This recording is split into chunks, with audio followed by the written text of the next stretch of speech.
con quay số lớp là ai đấy mặc được chưa? Con quay số lớp là ai đấy mặc được chưa?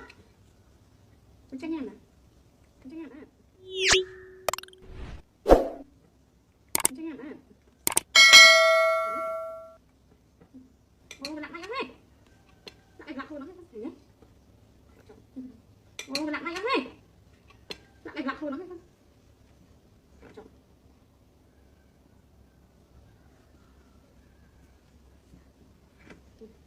đánh vào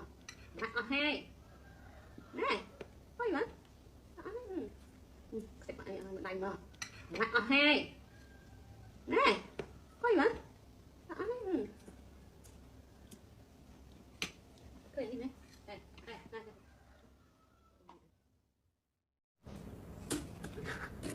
đây đây đập cô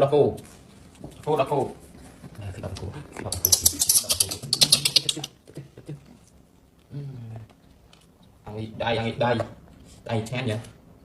đấy để đi ngợp nào cô này cô cây hát này này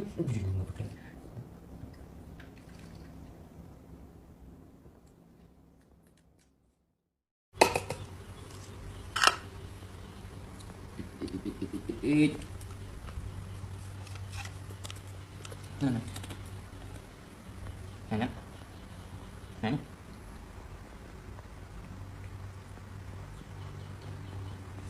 cô nhận cô này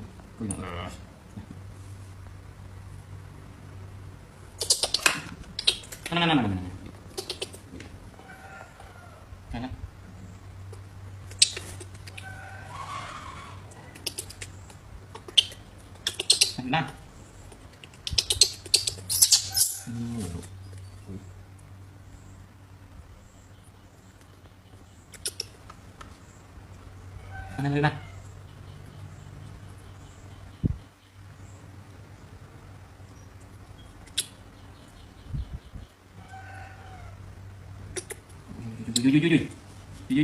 lên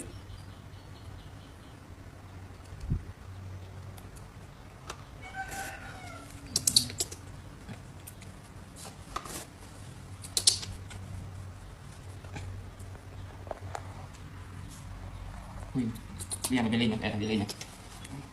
cái bụng nước mỡ à, đây, nằm mơ bị non này.